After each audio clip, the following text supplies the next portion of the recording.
अस्सलाम वालेकुम। हक़ मौजूद जीअं संत जीअं लतीफ़ संगत जीअं त ई तव्हां ॾिसी सघो था, इहा असांजे पीर सादिक जी सूरत हाल आहे। पीर सादिक जे साम्हूं तव्हां घरु ॾिसी सघो था। हीअ घरु ॾिसो, अंदरि पाणी घर में दाख़िल थी वियो आहे। मासूम ॿार जेके आहिनि पंहिंजो सामान ॿाहिरि कढनि पिया, घर जा कुझु भाती।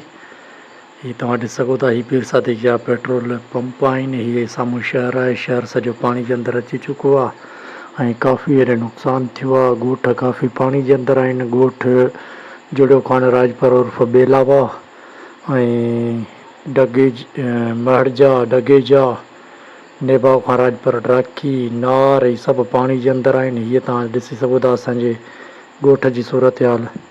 हीअ आहे त ॻोठ में पाणी बाक़ाइदे।